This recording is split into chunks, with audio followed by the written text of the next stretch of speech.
She was a prophet, a judge, a commander of armies. Deborah stood as the only woman to lead Israel during one of its darkest times. Her name echoes through history as a fearless leader, raised by God, chosen to speak His word, and trusted by warriors to direct their battles. And then silence. There's no record of her death, no grave, no farewell speech, no final act of prophecy, just the end of a song, and then nothing. Why would Scripture record her victories, her judgments, her divine insight, and yet remain totally silent about how she died? In today's video, we're diving deep into the greatest mystery in the book of Judges, Deborah's vanishing act. Did God take her like Enoch or Elijah? Was her death too holy or too controversial to write? Stay with us to the end, because what we uncover might just shake the way you read the Bible. Deborah's vanishing act, the greatest mystery in the book of Judges. Now, let's go back to the very beginning, under the shade of a palm tree in ancient Israel. Magnifying glass tilted left part 1. Who was Deborah? Deborah appears in Judges chapter 4, a time when Israel was constantly oppressed due to its disobedience. God would raise up judges, leaders empowered by His Spirit, to save the people. But among all those judges, one stood out, a woman. Now Deborah, a prophetess, the wife of Lapidoth, was judging Israel at that time. Judges 4 verse 4. She held court beneath a palm tree, so respected that people came to her for wisdom and justice. Unlike other judges who led through brute force, Deborah combined prophecy with discernment. She didn't just lead militarily, she heard from God.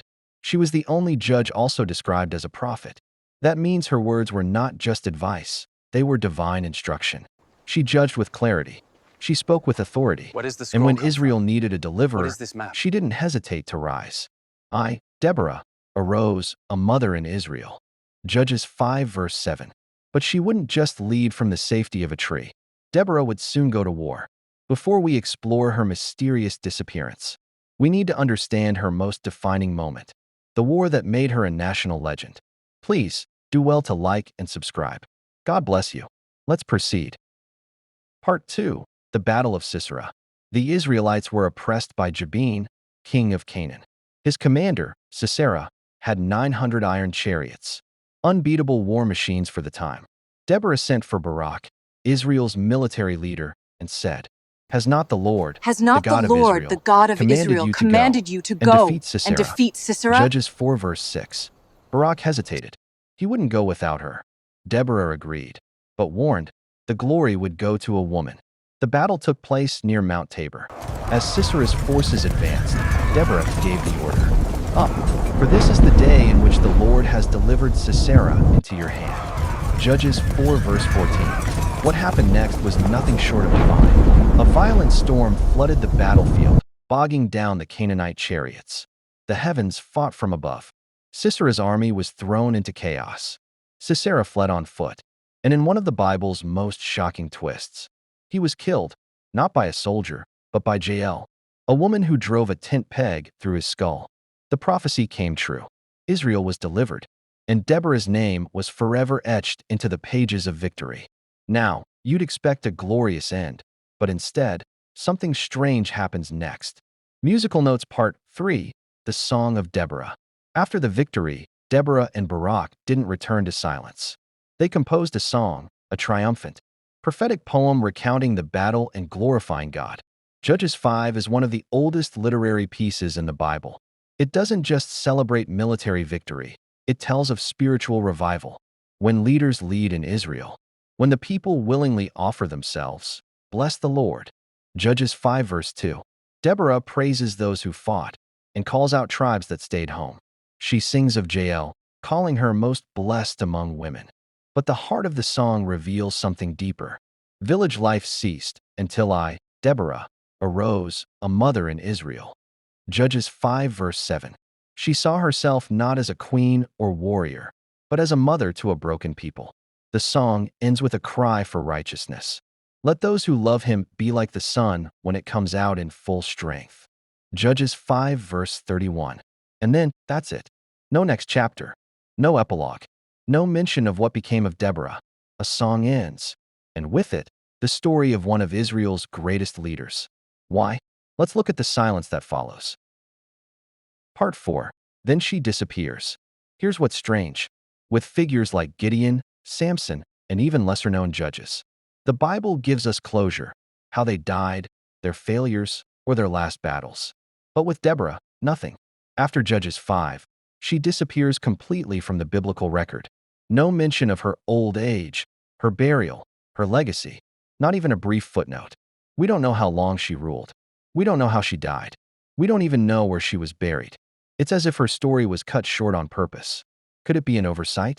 Not likely. The Bible is full of intricate details, lineages, and timelines. When a person's story is cut off, it often means something. Was her ending deliberately left unsaid? Or was her departure so significant, so divine, that it couldn't be captured in words? The absence of her death may be more powerful than any written obituary.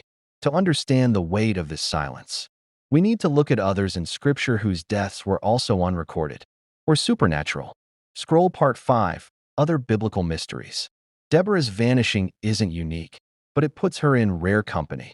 In Genesis 5 verse 24, we read about Enoch. Enoch walked with God, and he was not, for God took him. No death, just a sudden disappearance. Moses, after leading Israel for 40 years, died on Mount Nebo. But Deuteronomy 34 verse 6 says, no one knows his burial place to this day. Even Elijah didn't die. In 2 Kings 2 verse 11, a fiery chariot took him up in a whirlwind. These aren't random omissions. They mark men whose earthly work was so entwined with God's purpose that their endings became mysteries. Could Deborah, also chosen, also prophetic, also used by God, be part of this sacred pattern? The Bible tends to preserve mystery where God intervenes most dramatically. Perhaps her silence isn't a gap, but a divine punctuation mark. Maybe her ending wasn't written because her work never truly ended. But some have theories. Let's explore them. Part 6. Possible explanations. So why doesn't the Bible tell us how Deborah died? Here are 4 possible explanations. 1. Narrative shift. Judges is a book of cycles: sin, suffering, salvation. After Deborah, the story moves to new cycles and characters. The author may have simply shifted focus. 2. Theological priority. Deborah's leadership was about God's victory, not personal legacy.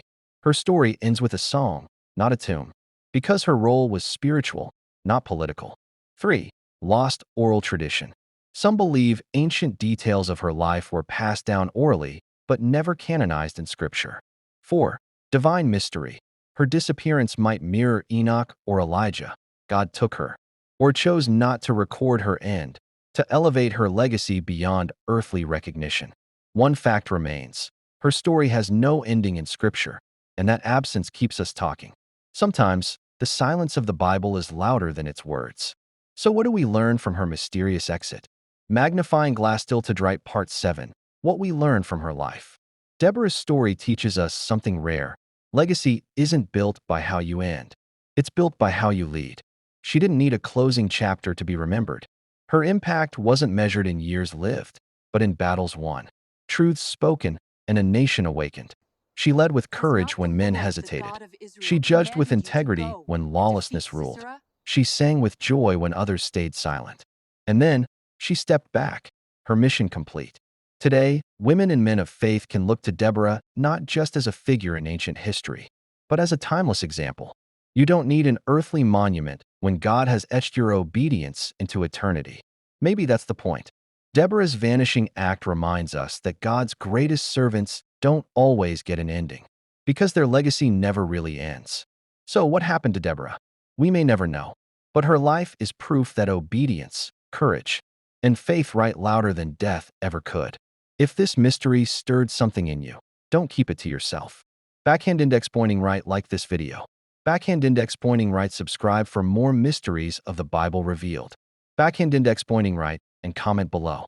Why do you think the Bible never told us how Deborah died?